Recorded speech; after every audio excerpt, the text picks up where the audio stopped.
Look at you. You've done everything right. You climbed the ladder, you checked the boxes, you acquired the things they told you would bring happiness. You have the title, the salary, the perfect filtered life on social media. And yet, when the door closes and the noise fades, there is a silence. And in that silence, a whisper. Is this it? You feel it, don't you? That gnawing, persistent anxiety that success didn't cure. That feeling of being a prisoner in your own gilded cage. You have more control over the external world than ever before. You can summon a car, a meal, or 1,000 employees with a tap, but you have zero control over the one thing that matters, your own mind. You are the CEO of a multi-million-dollar life, but the janitor of your own soul. This is the uncomfortable truth we avoid. External power is a poor substitute for internal peace. And no one understood this paradox better than the man who had the most power of all. His name was Marcus Aurelius. He was the emperor of Rome at its zenith, the last of the so-called 5 good emperors. He commanded legions, controlled the known world's economy, and his word was law from Britain to Egypt. He had everything. And yet, his private writings, his meditations, are not a triumphant memoir of a conqueror. They are the desperate, introspective journal of a man struggling for sanity. He was a man who, by all outward measures, had won the game of life, only to discover the prize was a profound, crushing burden. He faced plague, war, betrayal, and the loss of his children. He was surrounded by sycophants and enemies. His life was a constant, deafening storm of responsibility. Marcus Aurelius didn't look for peace in his palace or his power. He looked inward. He built what the Stoics called the Inner Citadel. This is the first, most fundamental lesson. You must recognize the boundary between your kingdom and the chaos. The Stoics, like Epictetus, taught the dichotomy of control. You are the absolute sovereign of only 2 things: your judgments and your actions. Everything else, the weather, the economy, what your boss thinks of you, even your own health, is outside your control. We spend 99% of our energy trying to manage the 99% of life that is unmanageable. Here is the twist, the uncomfortable truth that challenges our modern, hyper-ambitious culture. Your ambition is a form of slavery.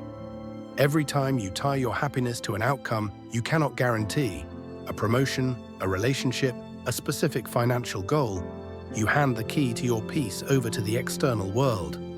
You become a puppet, dancing to the tune of chance. The philosopher Nietzsche spoke of the will to power, but the Stoics understood a deeper, more subtle power: the will to withstand. True freedom is not the ability to get what you want, but the absolute refusal to be disturbed by what you don't get. It is the power to say, you can chain my body, but you cannot chain my judgment. How do you build this citadel? One of the most powerful Stoic exercises is the view from above. When you are consumed by a petty argument, a traffic jam, or a professional slight, step back. Imagine your life from a mile up, then from the moon, then from the edge of the galaxy. Your urgent, all-consuming problem shrinks to a speck. Your entire lifespan is a blink. This is not meant to be nihilistic, but liberating. It is a psychological tool to break the spell of your own ego. It reminds you that you are part of a vast, indifferent cosmos, and your personal drama is not the center of the universe.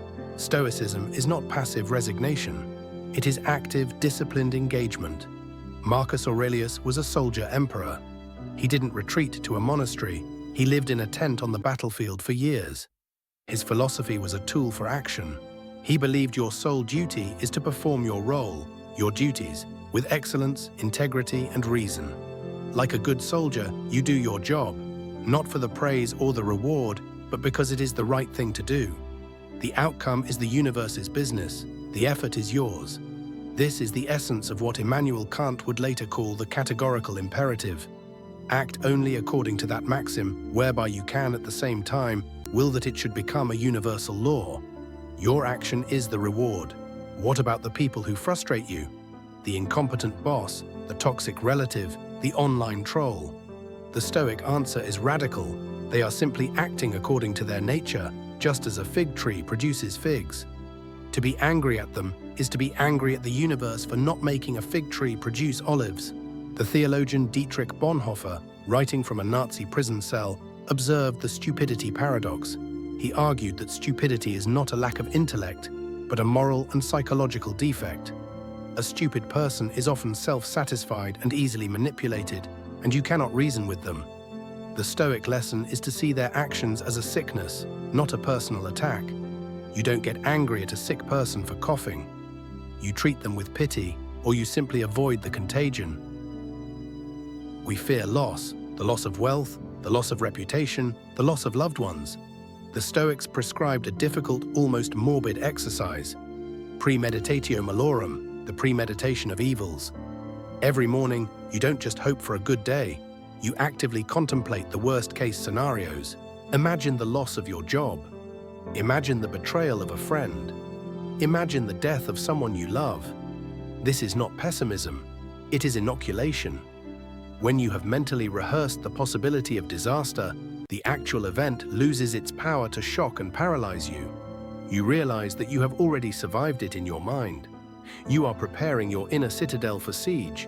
The pursuit of power is often driven by a deep-seated fear of powerlessness. Machiavelli, in The Prince, advised rulers on how to acquire and maintain power through cunning and force. But the Stoics offer a counter-lesson. The true Machiavellian power move is not to control others, but to make yourself immune to their control. If you do not need their praise, their money, or their approval, you are untouchable. Marcus Aurelius knew that the moment he needed the Senate's approval, he was their slave. The man who needs nothing is the only truly free man. This is the ultimate subversive power, the power of indifference to things indifferent. Every day, Marcus Aurelius reminded himself, you could leave life right now. Let that determine what you do and say and think. This is not a call to despair, but a profound call to presence. We live as if we have infinite time, constantly deferring our happiness to a future moment that may never arrive. We trade our present peace for future promises. The Stoic is the one who understands that the only time you have to live virtuously, to be kind, to be present, is now. The quality of your life is not measured by its length, but by the quality of your choices in this very moment. So, what is the secret of the emperor who had everything? It is this. He realized that the weight of the world is nothing compared to the weight of your own soul. You will never control the empire, the market, or the opinions of others. But you can, right now, choose your response. You can choose your judgment. You can choose your character. The true measure of your success is not the size of your kingdom, but the size of your citadel.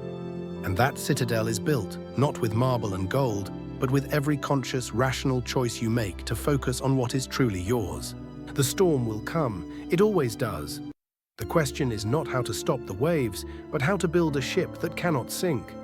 Will you continue to chase the phantom of external control, or will you finally turn inward and claim the only kingdom that can never be taken from you? The choice, as it always has been, is yours.